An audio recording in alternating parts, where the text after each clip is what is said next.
सबसे बड़ा निर्यातक देश है और काफ़ी जो है एक इसकी अर्थव्यवस्था काफ़ी ज़्यादा अच्छी है। और ऐसा इसलिए चर्चा भी कर रहे हैं कि अभी हाल ही में काफ़ी लंबे अरसे के बाद भारत के प्रधानमंत्री वहाँ की यात्रा की है। जी हाँ, हम बात कर रहे हैं कुवैत की। और कुवैत का नाम लेते ही अगर हम करेंसी पर नज़र डालें और बात करें तो सबसे पहले लोग जो है कुवैत को याद करते हैं, क्योंकि कुवैत की जो करेंसी है, कुवैती दीनार है, वो दुनिया की सबसे मजबूत करेंसी के तौर पर जानी जाती है। और इसीलिए ये एक छोटा सा देश जो है अर्थव्यवस्थाओं में काफ़ी मजबूत, काफ़ी अमीर देशों में से एक है। और वहाँ की करेंसी दुनिया की सबसे ज़्यादा मजबूत करेंसियों में से एक है। और काफ़ी वो करेंसी इम्पोर्टेंट अंतर्राष्ट्रीय स्तर पर मानी जाती है। तो आज हम जो है एक बेहतरीन इंटरेस्टेड वीडियो लेकर आए हैं, और ये वीडियो आप लोगों के लिए नॉलेजेबल और काफ़ी इन्फॉर्मेटिव होगा कि कैसे जो है कुवैत जो है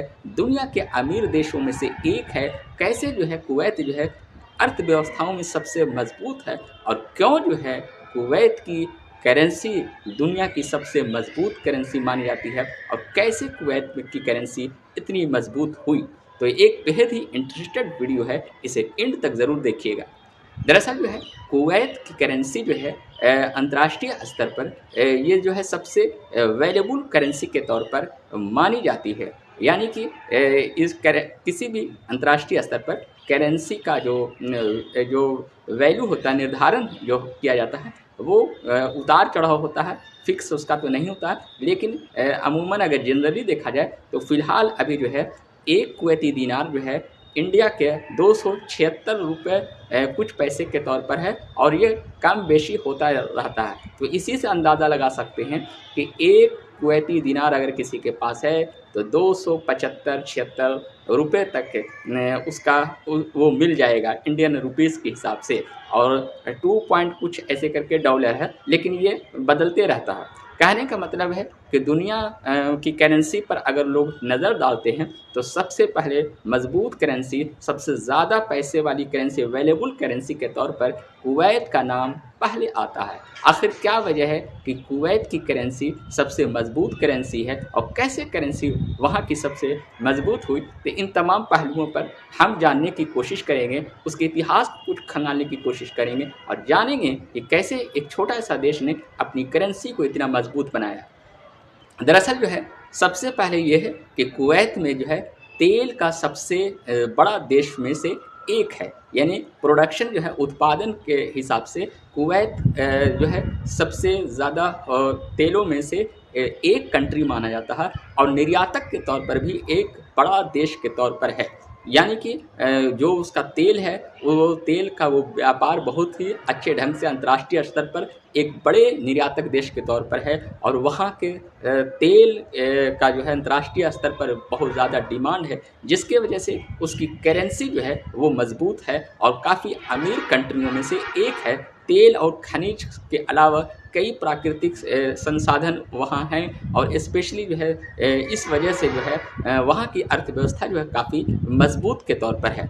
दूसरी चीज़ है कुवैत की आबादी जो है वो जो है कम है, और वहाँ जो है प्रति व्यक्ति आय जो है वो ज़्यादा है। जी हाँ, यानी कि वहाँ के हर अगर आदमी पर देखा जाए तो प्रति व्यक्ति आय जो है स्पेशली जो है ज़्यादा है, और वो लोग अमीर हैं क्योंकि आबादी कम है, और जो है तेल का बहुत वहाँ भंडार है, वहाँ से तेल काफ़ी बिकते हैं, और उससे पैसे बहुत करेंसी पैसे जो है लोगों के पास ज़्यादा होते हैं, और उस करेंसी का वर्ल्ड में जो है ज़्यादा उसका डिमांड है। तो कहीं ना कहीं इस वजह से कुवैती दिनार की करेंसी जो है मजबूत है।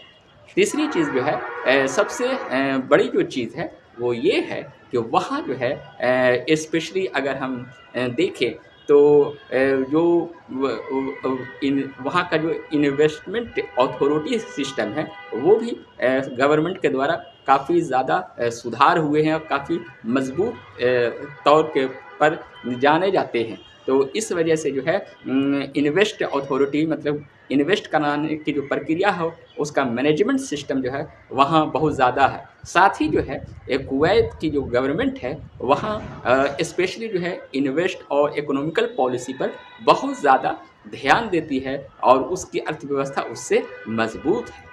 इसके अलावा जो है अगर हम देखें तो कुवैत जो है अर्थव्यवस्था के तौर पर अगर देखें तो उसकी करेंसी जो है वो बास्केट जो है करेंसी से थोड़ा जुड़ी हुई भी है। जी हाँ, अब आप सोचते हो कि बास्केट करेंसी क्या है? दरअसल 1969 में अंतर्राष्ट्रीय मुद्रा कोष और वित्तीय संस्थाओं द्वारा एक तरह की करेंसी का प्रबंधन किया गया जिसमें 5 मुद्राओं को, जिसमें जो है यूरो हो, अमेरिकी डॉलर हो या फिर रियाल हो या फिर जो है ब्रिटिश पाउंड हो, ये या जापानी येन हो। तो स्पेशली ये 5 मुद्राएं जो है और इसमें कुवैती दिनार भी है। तो इस तरह से वो जुड़ी हुई है और जो है ये करेंसीज ऑफ बास्केट कहलाती है।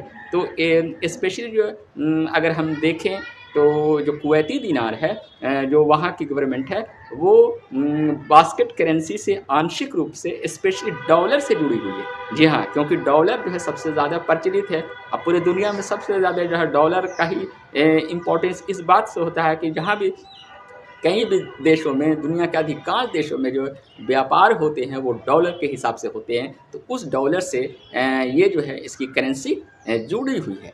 दूसरी इसके अलावा और भी जो है कई रीज़न हैं जिसके वजह से स्पेशली जो है कुवैती दिनार जो है वो काफ़ी वैल्यूबल है और काफ़ी मजबूत करेंसी के तौर पर जानी जाती है। और इसमें ये है कि वहाँ एक ऐसी पॉलिसी गवर्नमेंट अपनाई हुई है जो अंतर्राष्ट्रीय स्तर पर दिनार का प्रसार जो फैलाव है अंतर्राष्ट्रीय स्तर पर वो ज़्यादा देशों से नहीं है, मतलब कम देशों से है और अंतर्राष्ट्रीय स्तर पर इसके दिनार की डिमांड जो है ज़्यादा है। यानी कि ज़्यादातर देशों में अपनी ये मुद्राओं का प्रसार नहीं किया है बल्कि सीमित जगहों पर किया है और स्पेशली जो है अमेरिकी डॉलर से ये जुड़ा हुआ है और कहीं न कहीं जो है बास्केट करेंसी के तौर पर भी वो आंशिक रूप से जुड़ा हुआ है और साथ ही जो है फिक्स एक्सचेंज रेट वहाँ है जो जिसमें बास्केट करेंसी भी आती है। इंडिया में फ्लोटिंग सिस्टम है एक्सचेंज के हिसाब से। तो कहीं न कहीं